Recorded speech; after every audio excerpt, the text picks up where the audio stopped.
তোমাদের পড়াশোনা কেমন চলছে? তোমরা সবাই কেমন আছো বাচ্চা লোক? ফাইন, সবাই ফাইন, ক্লিয়ার?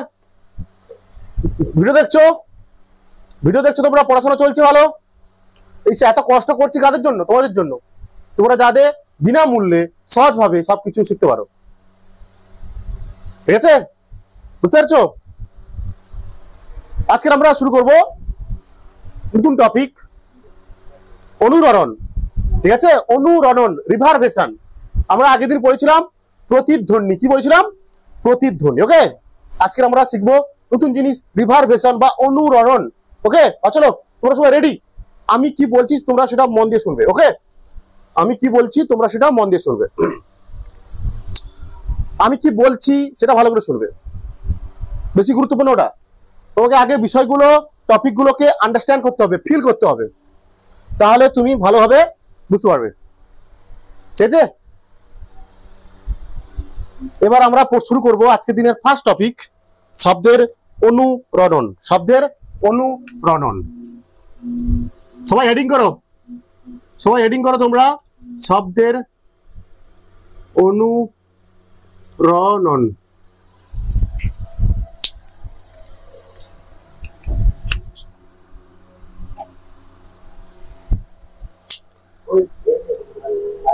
আমরা আমরা কি পড়েছিলাম বলতো? আমরা শব্দের প্রতিফলন পড়েছিলাম প্রথমে। তার সঙ্গে সম্পর্কযুক্ত কি ছিল? শব্দের প্রতিধ্বনি। শব্দের প্রতিফলন না হলে বলছিলাম শব্দের প্রতিফলনের সঙ্গে সম্পর্কযুক্ত রাশিটি হলো শব্দের প্রতিধ্বনি। বলছি এবার অনুরণনও কি? শব্দের প্রতিফলন আর প্রতিধ্বনির সঙ্গে সম্পর্কিত। কি বলছি আমি? শব্দের প্রতিফলন এবং প্রতিধ্বনির সঙ্গে সম্পর্কযুক্ত হচ্ছে কি? অনুরণন। মনে করো একটা তুমি হল ঘরে আছো, কথা বলছি তুমি, হ্যাঁ? তোমার শব্দ, মনে করো অনেকগুলো দল আছে, অনেকগুলো দেওয়াল আছে, সেই ঘরের ফাঁকা ঘরের কি আছে? অনেকগুলো দেওয়াল আছে। তুমি কথা বললে, শব্দ সৃষ্টি করলে, যদি তোমার শব্দ কি হয়, প্রতিটা প্রথমে ওই দেওয়ালে পড়লো, আবার এই দেওয়ালে এলো, প্রতিফলিত এখানে পড়লো, আবার এখানে এলো, এইভাবে বারবার যদি একটা তোমার মূল শব্দ যদি একাধিক প্রতিফলক তলে, বলেছে মূল শব্দ যদি একাধিক প্রতিফলক তল থেকে বারবার কি হয়? প্রতিফলিত হয়, তখন কি হয়? একটা শব্দের গুঞ্জন সৃষ্টি হয়।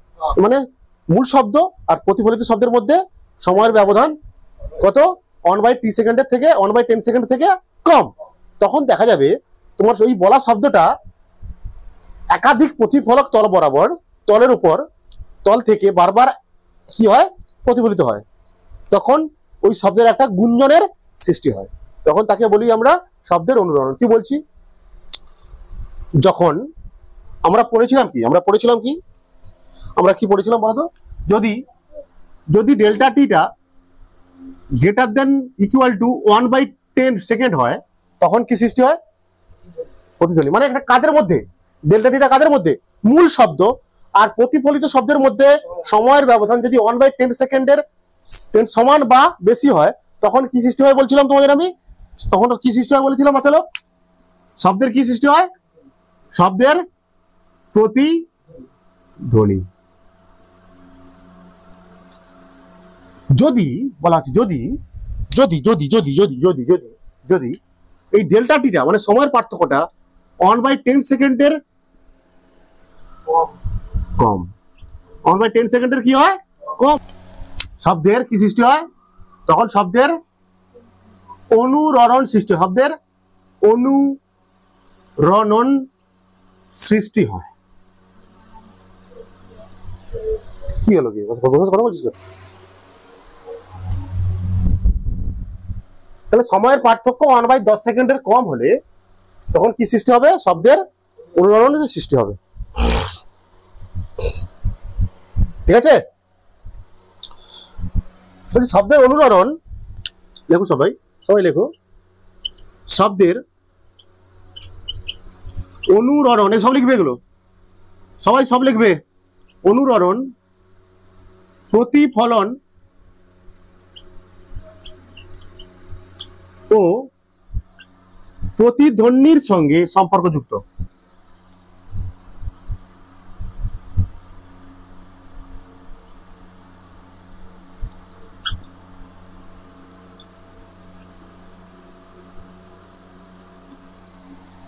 শব্দের অনুরণন কি? প্রতিফলন ও প্রতিধ্বনির সঙ্গে সম্পর্কযুক্ত। যখন লিখতে পারো, এটা আরো লিখে দিলে হলে, যখন, আবার নাহলে লিখে দিচ্ছি তোমাদের, আবার নাহলে তোমাদের লিখে দিচ্ছি, যখন মূল শব্দ ও প্রতিফলিত শব্দের মধ্যে সময়ের ব্যবধান, কি বললাম আমি? সময়ের ব্যবধান 1/10 সেকেন্ডের কম হয়,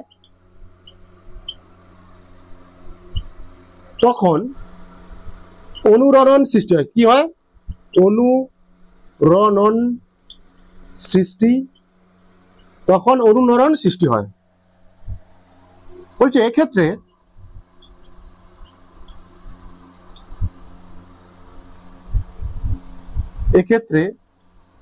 শব্দের এক প্রকার গুঞ্জনের সৃষ্টি হয়। কার সৃষ্টি হয়? গুঞ্জনের সৃষ্টি হয়। বুঝতে পারছো কি বললাম? ক্লিয়ার? তাহলে আমরা অনুরণন কাকে বলবো? অনুরণন যেটা বললাম তোমাদের, এই কন্ডিশনে যখন সময়ের ব্যবধান কত 1/10 সেকেন্ডের কম, তখন কোনো শব্দ করলে দেখা যায় সেই শব্দ একাধিক প্রতিফলন তল থেকে বারবার প্রতিফলিত হয়, বারবার, অর্থাৎ একাধিক প্রতিধ্বনির সৃষ্টি হয়, একাধিক প্রতিধ্বনির সৃষ্টি হয়। বুঝতে পারছো? অনেকগুলো প্রতিধ্বনি হবে। ওই বললাম তো, ওই ওই এরকম আওয়াজ হবে, ঠিক আছে? তুমি বললে ওই, তুমি বললে ওই, মূল শব্দ, অনেকগুলো প্রতিধ্বনি সৃষ্টি হবে। কিছু হবে ওই ওই ওই, ঠিক আছে? হ্যাঁ, পাহাড়ে একবার হয় বা কোথাও দেখো, এই যে অনুরণন অনেক সময় ভালো, মানে গানের ক্ষেত্রে প্রতিধ্বনি, অনুরণন একটা মধুরতা আনে। গানের ক্ষেত্রে যারা গান টান বাজায়, সঙ্গীত শিল্পী যারা, অনেক সময় সঙ্গীতের ক্ষেত্রে অনেক সময় দেখা গেছে এই শব্দের অনুরণনের জন্য গানটাকে শুনতে আরো ভালো লাগে। কিন্তু এই অনুরণন বেড়ে গেলে সমস্যা হয়ে যায়, তখন মূল শব্দ শোনা যায় না। কি বলতে চাইছিস?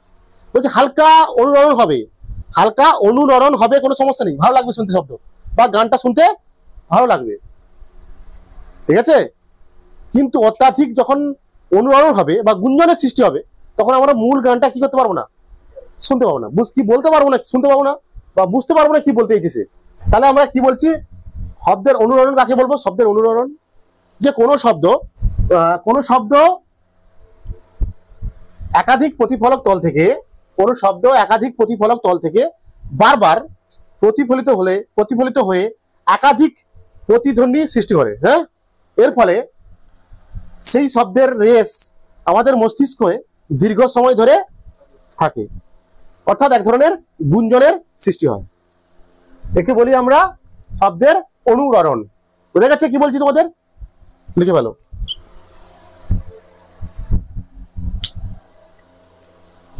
বা এই ঘটনাকে অনুরণন বলে, বা এই ঘটনাকে অনুরণন বলে। আরেকবার বলে দিচ্ছি তোমাদের জন্য, আরেকবার বলে দিচ্ছি, লাস্ট বার, ঠিক আছে? কি বলছি আমি শোনো ভালো করে। অনুরণন পড়ছি, কি পড়ছি আমরা? অনুরণন। অনুরণন কি? আমরা আগে দেখেছিলাম কি, যে মূল শব্দ আর প্রতিফলিত শব্দের মধ্যে সময়ের ব্যবধান থাকলে, সময়ের কত ব্যবধান থাকলে? 1/10 সেকেন্ড ব্যবধান থাকলে, ন্যূনতম ব্যবধান, এটা সময়ের ন্যূনতম ব্যবধান 1/10 সেকেন্ড থাকলে, কার মধ্যে? মূল শব্দ আর প্রতিফলিত শব্দের মধ্যে, তখন কি সৃষ্টি হয়? প্রতিধ্বনির সৃষ্টি হয়, প্রতিধ্বনির সৃষ্টি হয়। বলছে এবার যদি এই মূল শব্দ আর প্রতিফলিত শব্দের মধ্যে সময়ের ব্যবধান 1/10 সেকেন্ডের কম হয়, তখন দেখা যায় কি সৃষ্টি হয়? অনুরণনের সৃষ্টি হয়। বলছে এক্ষেত্রে একটা শব্দের গুঞ্জনের সৃষ্টি হয়, শব্দের গুঞ্জনের সৃষ্টি হয়, ঠিক আছে? মানে স্যার কিরকম? মনে করো তুমি এক জায়গায়, এমন জায়গায় একটা শব্দ সৃষ্টি করেছো, তোমার সেই শব্দ একাধিক প্রতিফলক তল থেকে, কি বলা হচ্ছে? একাধিক প্রতিফলক তল থেকে বারবার প্রতিফলিত হচ্ছে, বারবার। তাহলে কি হবে? একাধিক প্রতিধ্বনির স্বাভাবিক। একাধিক প্রতিধ্বনি সৃষ্টি হবে, মানে সেই শব্দটা কি আমরা অনেকবার করে শুনতে পাবো, একটা গুঞ্জনের শব্দের একটা গুঞ্জন সৃষ্টি হবে, শব্দের একটা গুঞ্জনের সৃষ্টি হবে। ঠিক আছে, মানে সেই শব্দ আমাদের মস্তিষ্কে কি থাকবে, বেশি সময় ধরে থাকবে। বোঝা যাচ্ছে? একে বলা হচ্ছে শব্দের অনুরণন। ঠিক আছে, এটা কখন মূল শব্দ আর প্রতিফলিত শব্দের মধ্যে সময়ের ব্যবধান কত হবে? 1/10 সেকেন্ডের কত কত 10 সেকেন্ডের কি কি শব্দের অনুরণনের সৃষ্টির মূল কারণ কি? কম। শব্দের অনুরণন সৃষ্টির মূল কারণ হচ্ছে যদি মূল শব্দ আর প্রতিফলিত শব্দের মধ্যে সময়ের ব্যবধান 1/10 সেকেন্ডের কম। এই তো লিখে দিয়েছি, তো লিখে দিয়েছি তো তোমাদের, আর কি। ঠিক আছে, তোমাদের এখান থেকে বিভিন্ন ধরনের প্রশ্ন আছে, তোমাদের এখান থেকে বিভিন্ন ধরনের প্রশ্ন আছে। যেমন বলতে পারে মেঘের গর্জন অনেকক্ষণ ধরে শোনা যায় কেন? মেঘের গর্জন অনেকক্ষণ ধরে শোনা যায় কেন? ঠিক আছে, বা বলতে পারে আর কি বলতে পারে, কি হয় মেঘ যখন বজ্রপাত হয়, মেঘে মেঘে যে ঘর্ষণ হয়, তাদের সেই শব্দটা একাধিক মেঘ থেকে প্রতিফলিত হয়। একাধিক মেঘ থেকে, কি বলছি বুঝতে পারছো? এবার বুঝতে পারছো কি বলছি তোমাদের? প্রশ্ন কি বললাম আমি? মেঘের গর্জন দীর্ঘস্থায়ী শোনা যায় কেন, বা মেঘের গুঞ্জন অনেকক্ষণ ধরে থাকে কেন? অনেকক্ষণ ধরে থাকে কেন? ঠিক আছে, কেন হয় এটা? যখন মেঘের গর্জন হয় তখন সেই শব্দটা একাধিক মেঘ থেকে প্রতিফলিত হয়। আরো তো মেঘ আছে রে বাবু, সেই যে শব্দটা আরো অন্যান্য মেঘ থেকে কি হচ্ছে? প্রতিফলিত হচ্ছে। তাহলে একাধিক প্রতিধ্বনির তখন এই জন্য তখন কি সৃষ্টি হচ্ছে? অনুরণন সৃষ্টি হচ্ছে বলছে। আচ্ছা, এইসব প্রশ্ন পরে বলছি তোমাদের, নর্মাল জিনিস বলে দিই তোমাদের, নর্মাল জিনিস একটা বলে দিই। নর্মাল জিনিস কি বলছি আমি, কি বলছি? বলছে এই সঙ্গীতের ক্ষেত্রে বা গান বাজনার ক্ষেত্রে, বাদ্যযন্ত্রের ক্ষেত্রে শব্দের অনুরণন হওয়াটা ভালো। শব্দের অনুরণনটা হওয়াটা ভালো, কারণ শব্দকে শুনতে, সেই সঙ্গীতকে শুনতে খুব ভালো লাগে আমাদের, শ্রুতি মধুর লাগে।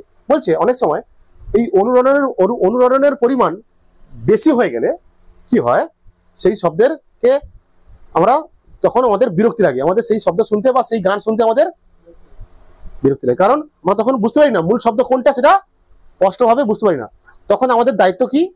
সেই অনুরণনকে কমানো। ঠিক আছে, পরীক্ষা পড়তে পারি আমরা অনুরণন কমানোর জন্য আমরা কি কি ব্যবস্থা নিতে পারি। কি নিতে পারি? অনুরণনকে কমানোর জন্য আমরা কি কি ব্যবস্থা নিতে পারি? কি করতে পারি আমরা? মনে করো কি করতে হবে? মেঝেতে কি করতে হবে? কার্পেট বেচতে হবে। কার্পেট, তাহলে কি করবে? সে শব্দটা শুষে নেবে, সেখান থেকে শব্দ প্রতিফলিত হবে না আর। কার্পেট মেলে দিলে হয়ে যায়। কার্পেট মেলালে কি হয়? কার্পেট যদি মেলে দাও মেঝেতে, তাহলে কি হয়? তারপর শব্দ করলে সেই কার্পেট কি হয়? কিছুটা শব্দ শুষে নেয়, মানে সেই শব্দকে প্রতিফলিত করতে দিচ্ছে না, তাহলে প্রতিধ্বনি সৃষ্টি হবে না। বা বলতে পারো বাড়ির দেওয়ালে, দরজায়, জানলায় কি করো? মোটা মোটা পর্দা লাগিয়ে দাও, মোটা মোটা পর্দা। সেই মোটা পর্দা কি করবে? তোমার শব্দটাকে শুষে নেবে, প্রতিফলিত হতে দেবে না। বুঝতে পারছো কি বলছি? অনেক সময় দেখা গেছে আর কি হবে, অনেক সময় দেখা গেছে সিনেমা হলে একটা প্রশ্ন তোমাদের পড়ে, এখান থেকে একটা প্রশ্ন পড়ে তোমাদের। কি পড়ে প্রশ্নটা? বলছে সিনেমা হলের দেওয়ালে নরম প্যাড ব্যবহার করা হয় কেন? নরম প্যাড কেন? নরম প্যাড হচ্ছে এমন একটা যন্ত্র যে কি শব্দকে শুষে নেয়, শব্দের প্রতিফলন হতে দেয় না, বা শব্দের অনুরণন বন্ধ করে। শব্দের অনুরণন সে কি করে দেয়? বন্ধ করে দেয়। নরম প্যাড। সিনেমা হলের মধ্যে যদি গম গম আওয়াজ হয়, দর্শক সিনেমাটা ভালো দেখতে পাবে? তাকে কি দায়িত্ব তখন? অনেক সিনেমা হলে আওয়াজই শোনা যায় না, গম গম আওয়াজ করে, কমা সিনেমা হল সেগুলো। ঠিক আছে, হাইফাইতে ক্রিস্টাল ক্লিয়ার সাউন্ড শোনা যায়। ভালো ভালো বড় বড় সিনেমা হলের থিয়েটারে, মাল্টিপ্লেক্সে শব্দ শোনা যায় ক্রিস্টাল ক্লিয়ার শব্দ শোনা যায়, কারণ সেখানটায় অনুরণন বন্ধ করার জন্য ব্যবস্থা আছে, বিভিন্ন নরম প্যাড ট্যাড লাগানো হয় দেওয়াল জুড়ে। সে কি করে? শব্দের প্রতিফলিত শব্দকে প্রতিফলিত হতে দেয় না, তার জন্য অনুরণন সৃষ্টি হয় না। ঠিক আছে, এটা পরীক্ষা পড়ে তোমাদের। সিনেমা হল আবার দেওয়ালের গায়ে নরম প্যাড ব্যবহার করা হয় কেন? এখন আমরা একটা করে প্রশ্ন পড়বো, কি প্রশ্ন পড়বো আমরা? প্রথমে শব্দের অনুরণন বন্ধ করার উপায়। ঠিক আছে, 1 নম্বর পড়বো শব্দের অনুরণন বন্ধ করার উপায়। বুঝে দিচ্ছি আমি, সবাই হেডিং করো। সবাই রেডি করো বাচ্চা লোক, আমরা এক একটা করে কিছু গুরুত্বপূর্ণ প্রশ্ন পড়বো। এই অনুরণন, শব্দের অনুরণন আর প্রতিধ্বনি সংক্রান্ত বিভিন্ন গুরুত্বপূর্ণ প্রশ্ন আমরা করবো এখন, তোমাদের পরীক্ষার জন্য ইম্পর্টেন্ট। কি বলছি বুঝতে পারছো? শব্দের অনুরণন আর প্রতিধ্বনি সংক্রান্ত বিশেষ বিশেষ কিছু গুরুত্বপূর্ণ প্রশ্ন আমরা এখন করব, শিখবো, জানবো, তোমাদের পরীক্ষার জন্য ইম্পর্টেন্ট। 1 নম্বর প্রশ্ন লেখো তোমরা, শব্দের অনুরণন বন্ধ করার উপায়। শব্দের অনুরণন বন্ধ করার উপায়।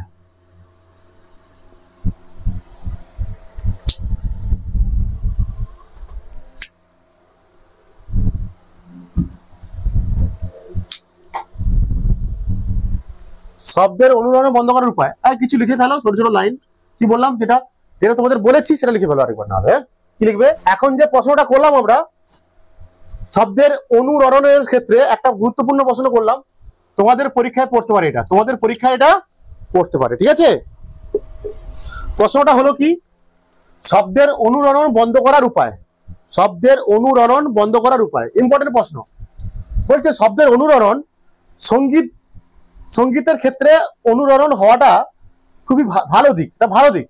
কারণ সঙ্গীতের ক্ষেত্রে অনুরণন গানের মাধুর্যতা আনে, গানের মাধুর্যতা আনে। তবে অনেক সময় দেখা গেছে এই অনুরণন আমাদের বিরক্তির কারণ হয়ে দাঁড়ায়। কারণ তখন আমরা মূল শব্দকে বা গানকে আমরা স্পষ্টভাবে শুনতে পাই না। তখন আমাদের কি দায়িত্ব? অনুরণনকে বন্ধ করতে হবে, কিভাবে কমাতে হবে, ঠিক আছে? কি কমানোর 1 নম্বর পয়েন্ট কি, আমরা কিভাবে অনুরণন বন্ধ করতে পারি? আমরা কিভাবে অনুরণন বন্ধ করতে পারি? বলছে মেঝেতে কার্পেট ব্যবহার করতে হবে। তুমি যে বাড়িতে থাকো সেই বাড়ির মেঝেতে কি ব্যবহার করতে হবে? কার্পেট ব্যবহার করতে হবে, ব্যবহার করতে হবে। লেখো, তোমরা লিখে নাও, ঠিক আছে? ব্যবহার করলে কি হয়, ওই কার্পেট কি করে, শব্দকে শোষণ করে নেয়, এরপরে শব্দের অনুরণন হয় না।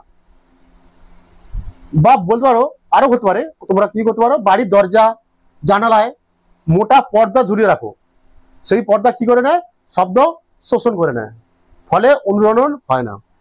আরো কি করতে পারো, তোমরা বিশেষ ধরনের পোশাক পরতে পারো বাড়ির মধ্যে বা ঘরের মধ্যে বিভিন্ন ধরনের বিশেষ পোশাক পরতে পারো, সেই পোশাকও কি করে, শব্দের অনুরণন বন্ধ করতে সাহায্য করতে পারে। আরো কি পয়েন্ট আছে, বিশেষ ধরনের ঘরের মধ্যে একটা বিশেষ ধরনের শব্দ শোষক যন্ত্র ব্যবহার করতে পারো তোমরা, ঠিক আছে? সেই শব্দ শোষক যন্ত্র কি করবে, শব্দকে শোষণ করে নেবে, শব্দকে আর প্রতিফলিত হতে দেবে না, ঠিক আছে? তাহলে অনুরণন কমবে। এটা তোমাদের পরীক্ষার জন্য ইম্পর্টেন্ট, লিখে ফেলো তোমরা, এটা পুশ করে লিখে ফেলো। আমরা নেক্সট প্রশ্ন করব, আমরা এরপরে প্রশ্ন করব, সিনেমা হলের দেওয়ালে নরম প্যাড ব্যবহার করা হয় কেন? ঠিক আছে, আমরা সেকেন্ড প্রশ্ন পড়লাম, ইম্পর্টেন্ট প্রশ্নটা ইম্পর্টেন্ট আছে তোমাদের জন্য, পরীক্ষার জন্য। তোমাদের এই প্রশ্নটা পরীক্ষার জন্য ইম্পর্টেন্ট আছে। কি প্রশ্ন? সিনেমা হলের দেওয়ালে নরম প্যাড ব্যবহার করা হয় কেন? এর কারণ কি? বলছে নরম প্যাড একটি বিশেষ শব্দ শোষক যন্ত্র, মানে এই যন্ত্র কি করে, শব্দ শোষণ করতে পারে, ফলে এই যন্ত্র শব্দ শোষণ করতে পারে। শব্দের প্রতিফলনকে ফলে কি হয়, শব্দের প্রতিফলন ব্যাহত হয় না, শব্দের প্রতিফলন হয় না। তাই জন্য কি হয়, শব্দের অনুরণনের সৃষ্টি হয় না। এই কারণে শব্দকে শ্রোতারা কি করতে পারে, পরিষ্কারভাবে শুনতে পায়। এটা তোমাদের ইম্পর্টেন্ট পরীক্ষার জন্য। এর পরের প্রশ্ন আমরা করব, সাধারণ মাপের ঘরে শব্দের প্রতিধ্বনি শোনা যায় না কেন? প্রতিধ্বনি, আমরা যে কথাগুলি সাধারণত বলি না, একমাত্রিক হয়। কি হয়? আমরা জানি একমাত্রিক শব্দের প্রতিধ্বনি শোনার জন্য শ্রোতা আর প্রতিফলক তলের মধ্যে দূরত্ব কত হয়? দূরত্ব আমরা এখন পড়ছি, ভেরি ভেরি ইম্পর্টেন্ট প্রশ্ন, এটা প্রশ্নটা ইম্পর্টেন্ট। সাধারণ মাপের ঘরে শব্দের প্রতিধ্বনি শোনা যায় না কেন? কি বলছি শোনো ভালো করে। আমরা জানি কি, আমরা যে কথা বলি বেশিরভাগ ক্ষেত্রেই হয় একমাত্রিক, দ্বিমাত্রিক, ত্রিমাত্রিক হয়। ঠিক আছে, ধরো একমাত্রিক, ধরো একমাত্রিক। আমরা ক্ষণস্থায়ী কথা কম বলি। ক্ষণস্থায়ী কথা মানে কি, ক্ষণস্থায়ী শব্দ মানে কি, গুলির আওয়াজ। ঘরের মধ্যে গুলির আওয়াজ করা সম্ভব হয়? সম্ভব নয় তো। তার জন্য বেশিরভাগ কথাগুলো হয় একমাত্রিক হয়, দ্বিমাত্রিক হয়, তিনমাত্রিক হয়। আমরা দেখেছিলাম একমাত্রিক শব্দের প্রতিধ্বনি সৃষ্টি করতে বা শুনতে হলে শ্রোতা আর প্রতিফলক তলের মধ্যে দূরত্ব কত হওয়া উচিত? 16.6 ক্ষণস্থায়ী শব্দের ক্ষেত্রে মিটার। আর একমাত্রিক হলে 33.2। দ্বিমাত্রিক হলে আর বেশি, ত্রিমাত্রিক হলে আর বেশি, আরো বেশি লাগবে। আর একটা সাধারণ ঘর, একটা সাধারণ ঘরে দুটো দেওয়ালের মধ্যে দূরত্ব এত মিটার হয় না। কি বলছি আমি? একটা সাধারণ ঘরের দুটি দেওয়ালের মধ্যে দূরত্ব কখনো 33.3 মিটার, 2 মিটার হয় না। বোঝা যাচ্ছে? বোঝা যাচ্ছে? আগে করা হয়েছে, আগে তো করানো হয়েছে, আগের দিন প্রমাণ করেছিলাম আমরা যে একমাত্রিক শব্দের প্রতিধ্বনি সৃষ্টি করার জন্য শ্রোতা ও প্রতিফলক তলের মধ্যে দূরত্ব অবশ্যই কত হতে হবে? 33.2 মিটার। বলছে একটা সাধারণ ঘরের দুটি দেওয়ালের মধ্যে দূরত্ব 33.2 মিটার হয় না।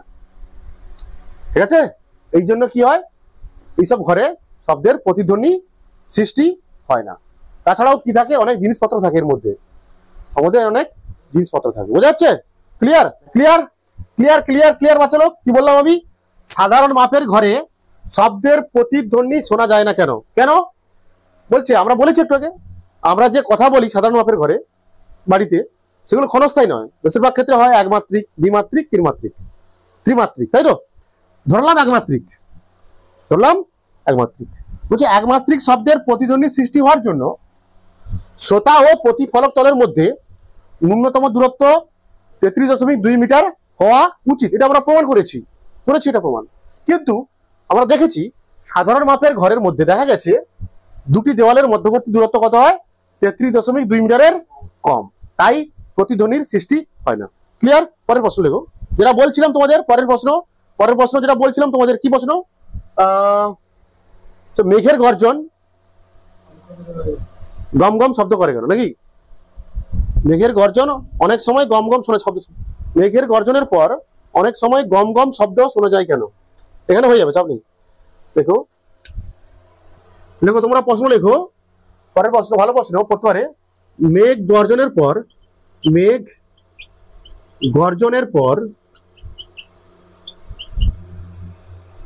অনেক সময় ধরে গম গম শোনা যায় কেন?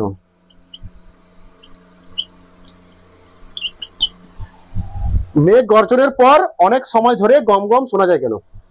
কেন হয়? আমরা পড়ে এসেছি তো, অনুরণন পড়ে এসেছি তো। অনুরণন কি হয়? অনুরণন কি? যে একটা শব্দ একাধিক প্রতিফলক তলে বারবার প্রতিফলিত হলে একাধিক প্রতিধ্বনির সৃষ্টি হয়, তখন একটা গুঞ্জনের সৃষ্টি হয়। ঠিক তেমনই এখানটাও একবার যখন মেঘ গর্জন হয়, সেই মূল শব্দটা আরো অন্যান্য স্তরে মেঘ আছে, আকাশের আরো অন্যান্য স্তরে, সেই মেঘগুলো থেকে মূল গর্জন কি হয়? বারবার প্রতিফলিত হয়, ফলে একাধিক প্রতিধ্বনির সৃষ্টি হয়। তাই অনুরণনের সৃষ্টি হয়। ব্যাস, সিম্পল। তাই অনুরণনের সৃষ্টি হয়, তাই গম গম শব্দ শোনা যায়। ব্যাস, খতম। লেখো, এবার লেখো, এই জন্য মেঘ গর্জনের পর অনেক সময় ধরে গম গম শব্দ শোনা যায়। ঠিক আছে? কি বললাম আমরা? মেঘ গর্জনের পর অনেক সময় ধরে গম গম শব্দ শোনা যায় কেন, বা গম গম শোনা যায় কেন? কি হয়? একবার মেঘ গর্জন হলো, সেই মূল শব্দটা কি হয়? বিভিন্ন স্তরে থাকা মেঘ থেকে কি হয়? বারবার প্রতিফলিত হয়। ঠিক আছে? বারবার প্রতিফলিত হয়। বুঝতে পেরেছো? বারবার প্রতিফলিত হওয়া মানে কি হবে? বারবার প্রতিধ্বনির সৃষ্টি হবে। এর ফলে কি সৃষ্টি হবে? অনুরণন। এই জন্য কি হবে? একটা গুঞ্জনের সৃষ্টি হবে, বা এখানে গমগমের সৃষ্টি হবে। অনুরণন মানে কি? গমগম করা আওয়াজ। হল ঘর বেশি গমগম করে, বেশিরভাগ ক্ষেত্রে দেখি অনেক সময় হল ঘর গমগমও করে, মানে তখন বুঝতে হবে একাধিক প্রতিধ্বনির সৃষ্টি হচ্ছে। ক্লিয়ার? শব্দের অনুরণন অর্থাৎ শব্দের অনুরণনের সৃষ্টি হয়। লিখে ফেলো তোমরা ইম্পর্টেন্ট প্রশ্ন, তিনটে প্রশ্ন আছে ইম্পর্টেন্ট। তাহলে আমি মুছে দিচ্ছি, তোমরা তুলে ফেলো, ভালো করে তোলো সবাই ভালো করে তোলো।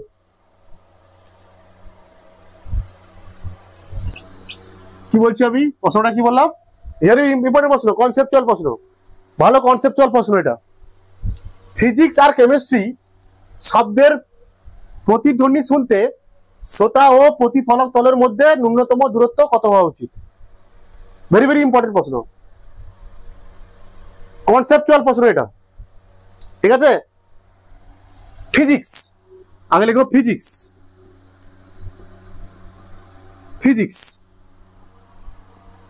এটা এটা কত মাত্রিক শব্দ? দ্বিমাত্রিক শব্দ, দ্বিমাত্রিক শব্দ, ফিজিক্স শব্দ দ্বিমাত্রিক শব্দ, তাই তো। এর কি শব্দ নির্বন্ধ, কি শব্দ নির্বন্ধ কত হয় জানি আমরা, 2/, দ্বিমাত্রিক মানে 2/5 সেকেন্ড। করেছিল আমরা নাকি? ভেরি ভেরি ইম্পর্টেন্ট প্রশ্ন এটা। মানে এখানে ডেল্টা টি কত? 2/5 সেকেন্ড নাকি? কি বাচ্চা লোক, ডেল্টা টি কত? 2/5 সেকেন্ড। আমাকে বের করতে হবে কি, প্রতিফলক তল ও শ্রোতার মধ্যে ন্যূনতম দূরত্ব কত হওয়া উচিত। আমরা জানি কি এস সমান কি, এস সমান ভিটি, দূরত্ব সমান ভর, দূরত্ব সমান কি হয়, বেগ ইন্টু সময়। বেগ কত, শব্দের বেগ কত, শব্দের বেগ কত হয় রে? শব্দের বেগ 332 মিটার পার সেকেন্ড। দেখো 332 ইন্টু মিটার পার, কত সময় কত এখানটায়, ঠিক কত? 2/5 মিটার।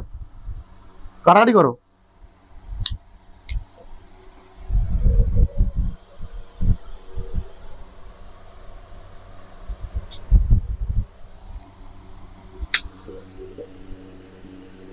পাঁচ 36 শূন্য, হাতে হচ্ছে 3, 530.4, 5 4 20, তাই না? তাই রে, ঠিক বললাম তো? হ্যাঁ, 66.4 ইন্টু কত 2, মানে কত হচ্ছে 4 দুগুণে 8 দশমিক, 6 দুগুণে 12, 2 হাতে আছে 1, 6 দুগুণে 12 13, 132 মিটার। এই শব্দটা তাহলে কত দূরত্ব অতিক্রম করছে? এটা শব্দটা কত দূরত্ব অতিক্রম করছে? 132.8। এটা তো 2D বেরিয়েছে, এটা কি বেরিয়েছে? 2D।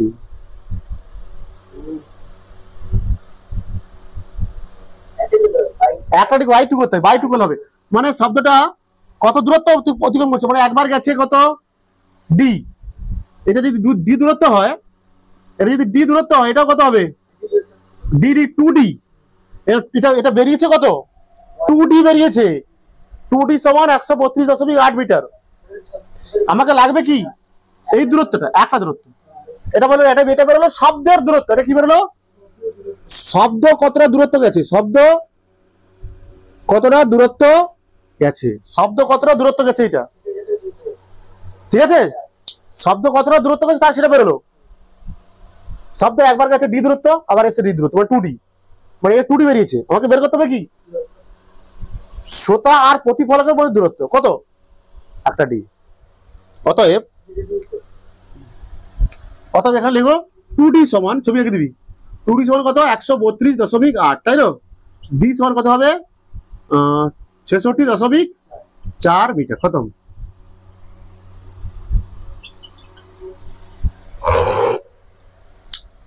এটা এই যে 132.8, এটা কি শব্দ কতটা সময় ট্রাভেল করেছে, কতটা দূরত্ব ট্রাভেল করেছে,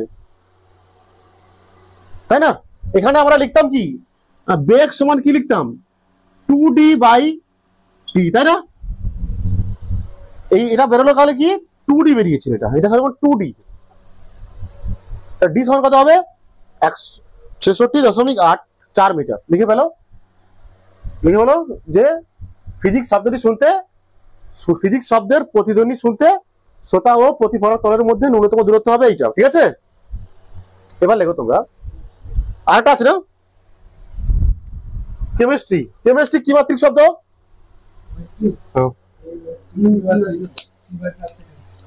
কেমিস্ট্রি ত্রিমাত্রিক শব্দ। কেমিস্ট্রি দেখো সবাই, দেখা যাচ্ছে লেখা? ত্রিমাত্রিক শব্দ, তাই তো? মাত্রিক, কেমিস্ট্রি হচ্ছে ত্রিমাত্রিক শব্দ। মানে এর শব্দ নির্বন্ধ কত? শব্দ নির্বন্ধ কত? 3/5 সেকেন্ড। মানে ডেল্টা টি এখানে কত? 3/5 সেকেন্ড। ঠিক আছে, তাহলে শব্দ এখানে কত দূরত্ব অতিক্রম করছে? দেখো, শব্দের দ্বারা অতিক্রান্ত দূরত্ব, অতিক্রান্ত, এখানে ভাষা দিয়ে দিবি, এটা নাহলে দেখা, এখানে একই ভাষা দিয়ে দিবি। অতিক্রান্ত দূরত্ব সমান, শব্দের দ্বারা অতিক্রান্ত দূরত্ব সমান কত হবে? ভিটি, তাই তো? এস সমান ভিটি। ভি কত এখানটা? 332 গুণিতক শব্দ নির্বন্ধ কত? 3.5, কাটাকাটি করলে কত হচ্ছিল? 64 না কত? কাটাকাটি কত হচ্ছিল? 66 কত 4 তো, মানে গুণ করলে কত হবে? 3 4 12 2 হাতে আছে 1, 6 3 18 হাতে আছে 1 9, তাই না? 9 তো, 18 9, 199 কত 2 মিটার শব্দ অতিক্রম করেছে এত দূরত্ব। মানে এটা বেরিয়েছে কত? এটা কি বেরোলো এটা বাবা? এটা বেরোলো 2D বেরোলো। কি বেরোলো? 2D সমান 199.2 মিটার। তাহলে ডি সমান কত হবে? কাটাকাটি গুলো হবে কত? 199.2 বাই 2, 2 9 18 8, 2 9 18 8 6। তো ডি সমান কত হবে? 99.6 মিটার। খতম, উত্তর লিখে দেবে। কেমিস্ট্রি শব্দের প্রতিধ্বনি শুনতে শ্রোতা ও প্রতিফলক তলের মধ্যে ন্যূনতম দূরত্ব হবে 99.6 মিটার। 99.6 মিটার।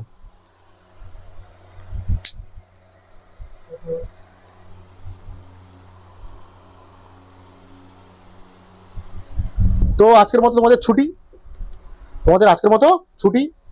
ভালো থাকবে। আরো প্রশ্ন আছে, অনেক প্রশ্ন আছে। এই প্রশ্নগুলো কি? এই প্রশ্ন যে তোমাদের করাচ্ছি, এই প্রশ্নগুলো আসলে কি? শব্দের প্রতিধ্বনি, অনুরণন related very very important question সব। আরো রয়েছে অনেক, এমন এমন প্রশ্ন করাও হবে ধীরে ধীরে। তোমরা সেই প্রশ্ন শোনোনি কোনোদিন, ঠিক আছে? অনুরণন কি জিনিস ক্লিয়ার হয়েছে তো? অনুরণন কি? যখন তোমার বলা শব্দ একাধিক প্রতিফলক তল থেকে বারবার প্রতিফলিত হয়, তখন কি হয়? একাধিক প্রতিধ্বনির সৃষ্টি হয়। তখন দেখা যায় শব্দের এক প্রকার গুঞ্জনের সৃষ্টি হয়েছে। একেই বলছি আমরা কি? শব্দের অনুরণন। এই ঘটনাকে বলা হচ্ছে শব্দের অনুরণন। ঠিক আছে, তোমরা ছুটি, মন দিয়ে পড়াশোনা করো, লাইক করো, কমেন্ট করো, ঠিক আছে? আমাদের জন্য আমি সবকিছু করবো। ওকে, তোমরা না থাকলে আমি নেই, আমি না থাকলে না তোমরা আছো অবশ্যই।